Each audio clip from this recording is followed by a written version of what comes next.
Enjoy your mail jerk. I worked for a large life insurance company, talking to customers on the phone. I got a call from a foul-mouthed, sharp-talking, abusive caller.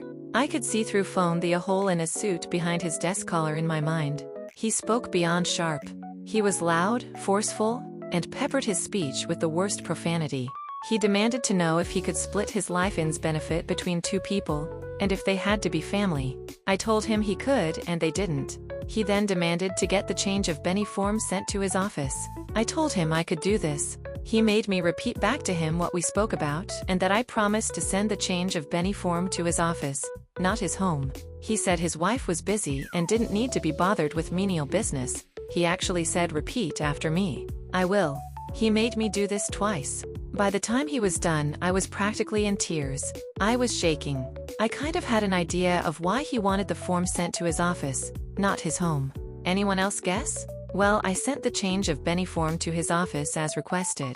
I did not, however, mention the automatic, I can't do anything about it, confirmation of beneficiary change letter that would be sent to his home address, listing the amounts and names of beneficiaries.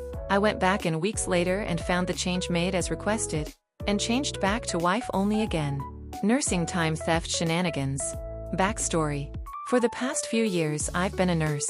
I spent the first part of my career in the emergency at a small hospital in Canada. We can do basic admissions, surgeries, and critical care, but we'll transfer the really sick ones to larger metropolitan hospitals with more services like cardiology or trauma surgery. Because the population we served was so small, we ran with the bare minimum of nurses to keep the department afloat, usually resulting in an extra patient per nurse compared to other hospitals but with a lower acuity level, on average, so it balances out. As a result, we would often be overwhelmed during the second half of the day shift and the start of the night shift when it was most busy, but due to low volumes of patients later on in the night, we often were well enough staffed to easily handle the workload. I.e., we could safely run even fewer nurses, but management hadn't gone there. Secondly, because we ran with such a small number of nurses, we never had break cover, so if your nursing partner was on break, you would watch double the number of patients. Not a big deal at night, but during day this could result in missing our last 30-minute unpaid break on the day shift due to high workload. A last piece of info is that we use teams of one emergency nurse, a nurse extra training to have a higher scope of care, and one med-surg nurse, seasoned nurse awaiting a spot in the additional training program. Because of this, the nurses would give and take report together, so instead of each nurse handing over 4 to 5 patients simultaneously, they hand over 8 to 10 together, so report takes twice as long. Our union had negotiated our contract to counteract any wage theft, allowing us to sign for our unpaid 30-minute break at overtime rates of 1.5x pay. We missed this break maybe every other day shift, so once during a 2-day, 2-night rotation, as well as sign for an additional 15 minutes of straight time pay in case handover went over our 12-hour shift, which was always. Of course, management didn't like having to pay this out, but it wasn't an issue because we, the nurses, were also stealing time. I know it doesn't sound great, but on those quiet night shifts, we would often take an extra 30 to 45 minutes to sleep, which balanced out those 1.5 to 2 hours of lost pay from the day shifts and handover. Because the workload was so low at the time and because only one emergency physician was on at night, it could be easily managed by one nurse, so patient throughput was the same as if 2 nurses were working. We often sit around waiting for orders from the doctor. Furthermore, nurses always left their number with their partner so we could be called back early if it kicked off and needed all hands on deck. Obviously, if we had many very sick patients, we stuck to the entitled amount only or missed it entirely. Everyone was happy for the first few years I worked there. The management, and therefore government, saved the extra pay without affecting patient throughput, and the extra sleep time on break really helped to maintain nurse well-being, as well as making the switch from nights back to days much easier.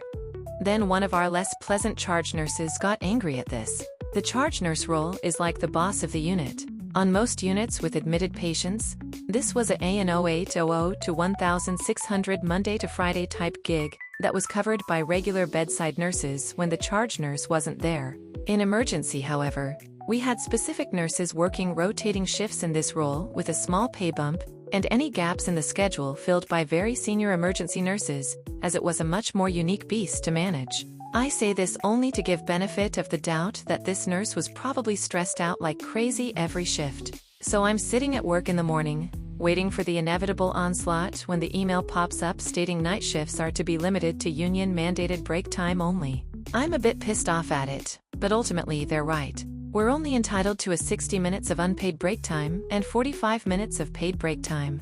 And to be fair, some nurses were definitely abusing the previous system. One nurse who covered charge would advocate for over 3.5 hours of break time on a night shift regardless of how sick the patients were, and that would affect patient safety as it bled into the first part of the night. When we actually still busy, most of the nurses refused to follow them on this. However, people like this were rare. Most nurses don't come to the emergency to be lazy. This email soon gets posted in our group chats so everyone's aware. A lot of the younger staff, millennials at this time, were aware of our rights and immediately started signing for all missed breaks as well as additional handover time, as well as helping the older staff understand the contract. I missed my last break that shift and stayed until quarter past shift change for report, so I got an extra $50 gross on my paycheck for that. The charge nurse on that day was surprised when I presented to OT form for their signature, but I just told them I was following the rules to prevent any pay discrepancies. My next shift, at night, there was a sign-in sheet on the desk for us to write our in and out time for breaks, with a space for our phone number too, so they could call us back, even though we weren't paid the extra $4 an hour to be on call, and calling us back should have been paid at overtime rates per the contract. I refused to leave my number, stating that unless there was a code blue, medical emergency usually means there's no pulse. There was no way I was coming back early. Code blues were called overhead, so they didn't need my number. For the next 2 weeks, I stuck to the contract. Every missed break and extended handover was documented.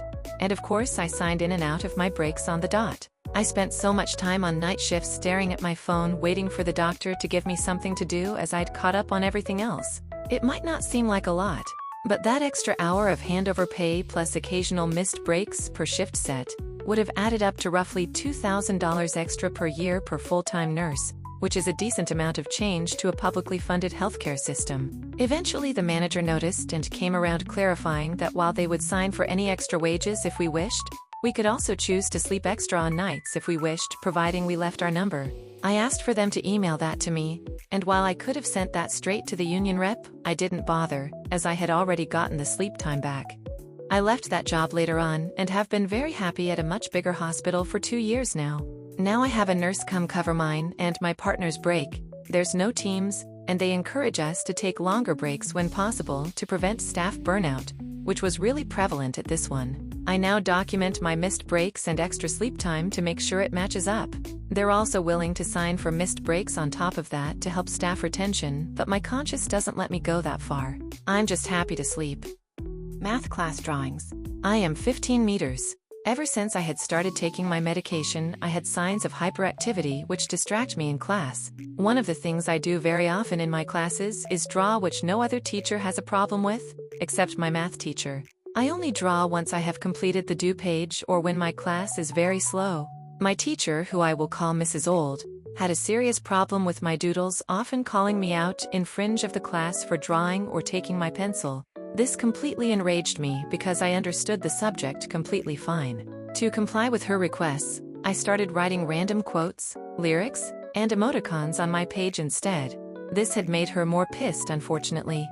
She had then called me to her desk after her period, telling me that she only wanted the answers on my page. I, still feeling mad, had a plan to write only the answers in an extremely messy font. She had told me to write them normally, so I wrote them in my own language after. I had gotten a dention for those two, but I refused to let her take control of me. So whenever I had online work, I would move as slowly as possible in order to show her how slow everyone else was to me. After the backlash of repeated offenses, I had gotten a reflection for a few days. I still love myself for the creativity of what I did. My favorite time I've ever quit a job. I worked at a gas station during COVID. It was terrible for a lot of reasons, so I searched for better jobs. I eventually found and interviewed for one on a Friday and got a job offer on the spot. I was scheduled to start Monday, which also happened to be my next gas station shift. Immediately after the interview, I called my gas station manager to tell them about the job offer. Without even asking what I called for, the manager began saying things like the floor wasn't clean enough, that wasn't stocked enough, XYZ. When I eventually got a word in, I told them there's actually something I wanted to talk to you about. And the manager replied, "Well, can it wait until Monday?" At that point, I was so utterly done with that job that I told the manager, "Yes, it can wait until Monday." When Monday came along, I showed up at the gas station well before my scheduled shift to turn in my key before starting my other job. When the manager saw me there early, they knew something was up and so came outside to meet me. I told them about the new job and asked if the gas station could increase my wage to match. The manager told me, I can't do that. And I said, okay, then I'm gonna take the other job before handing over my key. My manager asked, "Why did you wait until now to tell me?" And I replied, "Because you asked me to." The manager didn't say another word to me, but after a pause, let out a long groan. Then I got in my car and never looked back. "Just send me the invoice." So I sent it 14 times. A client kept forgetting to pay, so they'd ask me to resend the invoice every week. After the 5th time, I set a reminder to email it daily until they paid. They finally called, yelling, "Why are you spamming me?" I said, "Just following your instructions." Update. So a lot of you are asking what happened next. After I sent the invoice 14 times, the client finally called me, voice absolutely dripping with indignation, and said, "Why are you spamming me?" I calmly replied, "Oh, I thought you needed it resent. Just making sure you've got it this time." There was a pause. The kind of pause where you can hear someone's soul leave their body for a second. Then they mumbled something about getting the check sorted and hung up. The best part? They paid that same day. All 14 invoices were marked as read in my email tracker within an hour. Moral of the story: sometimes, the squeaky wheel doesn't just get the grease, it gets paid. My new favorite customer. I own and run a residential, light commercial HVAC contracting company. We have a customer, we'll call him Tom, that contacted us for a residential breakdown. Tom told us that he had a home warranty, and we informed him that their repayment policy is often different than our billing rates, and that, regardless of their payment, he would be individually responsible for the full amount of the bill. The repair was a smallish fix for just $228. Bear in mind that home warranty companies are notoriously stingy with payments. If they pay at all, we won't work directly with them for this reason. Sure enough, the home warranty company paid only $153 of the invoice, leaving a balance due of $75. Tom wasn't happy about having to pay this bill, so he began paying us $1 per week automatically by check through his online banking platform. Neither I nor my bookkeeper were exactly excited by this, because it takes the same amount of her time to process a $1 check as it does a $1,000 check, but we decided to take our lumps. Here we are now exactly 76 weeks later, and Mr. Tom has accidentally paid us $1 too much, so he put a stop payment on the final $1 check. I actually made it a point to look up the stop check payment policy from his bank, and saw that he would have had to pay $35 to do this. I honestly have nothing but respect for this amount of spite. Condiments the Great. Hi all, Happy New Year's! In reviewing some of my best memories of the last few years, I remembered an incident of malicious compliance that I found overwhelmingly satisfying and thought it'd be worth sharing. While not as outrageous as some of the stories here, it left me feeling like I stuck it to our corporate overlords a bit. To set the stage, I moved back to the US to take a job at a pretty big firm where I was also tasked with executive assistant responsibilities. My boss would regularly send me downstairs to our local bank to pick up and deposit cash. Having newly moved back to the US, I needed to set up a bank account for direct deposits and figured the one downstairs makes sense. Also, it made depositing paychecks quicker and easier. On the day I went to open the account, the manager of the branch sat me down to go through all the paperwork. She was nice enough at first, and I got through everything quite quickly. That said, when it came to the sinuate portion, I thought I'd have a bit of fun with it and create a silly signature. Having just watched a Roman documentary the night before, I made my signature Condiments the Great. Obviously, I used my first name in place of condiments. The manager did not bat an eye at this, assuming she didn't read it, and said she'd process everything and give me a call when my card is ready to collect. Cut to a little later, I receive a call from the manager saying there's something wrong with the paperwork and I needed to come down to correct it. When I ask what the problem is, she says that I'm not allowed to have a signature like that and I need to redo it using my actual name. I say okay and that I'll be right down. This kinda pissed me off though, because I've seen wild signatures that hardly resemble letters, yet they were still accepted. I did some quick research and found that legally, A signature can be any mark that I plan on using consistently. It didn't have to be a name, nor even resemble letters. Being bored that day, I decided to press it and print out the laws regarding signatures and bring them with me to the bank. When I met the manager, I told her that I'd actually like to keep the signature as is, and provided her with the documents I printed outlining the laws. She did not seem enthused at all, and said she'd need a moment to discuss with her superiors. A few minutes later she comes back and says, "While I'm correct about the law, they require the signature to match the one on my driver's license, since that's the one currently associated with me." I pushed back and mentioned that I wanted to have a new signature, but she was firm on it matching my ID or they wouldn't open my account. Cue malicious compliance. I realized then that, since the state I moved to was different from the one I lived in before, I had to legally update my license, so I told the manager I'd think it over and get back to her soon. I hurried upstairs and made a DMV appointment for later that week to get a new license. The day of the DMV appointment, I brought everything I needed to ensure I walked out with a new license. When it was time for me to provide a signature for the license, I again wrote Condiments the Great, and was again met with pushback. The teller literally said, "Sir, this is the DMV and we don't play games like that." Yup! I whipped out the law to show them that I am actually allowed to use this as my signature, and the teller's ego deflated real fast. Long story short, I walked out that day with a shiny new license and my new signature. I drove directly from the DMV back to the bank and met with the teller. I told her that I will agree to sign the documents using the same signature on my license. I don't think she could have looked any more smug. She took me back to the office and sat me down to resign the documents, and I did so as Condiments the Great. When she say this, she practically started shouting about how I'm wasting their time and either need to get serious or they'll have me escorted out. This is when I slowly removed my brand new ID and slid it across the desk. Her face went blank, and I honestly couldn't tell what she was thinking. She asked me to leave the office for a moment so she could make a call. 10 minutes later, she comes out and says, "While my signature does match the one on my license, they are just refusing to do business with me and asked me to leave." Not knowing the legality of that, I said okay and accepted defeat.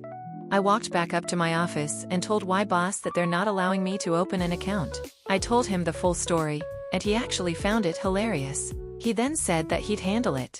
Later that day, I received a call from the bank saying that they changed their mind, and that they've opened the checking and savings accounts I requested. I went to speak with my boss after, who said that he had a productive chat with the manager. Knowing how much business he provides the bank, he was happy enough to bluff on my behalf.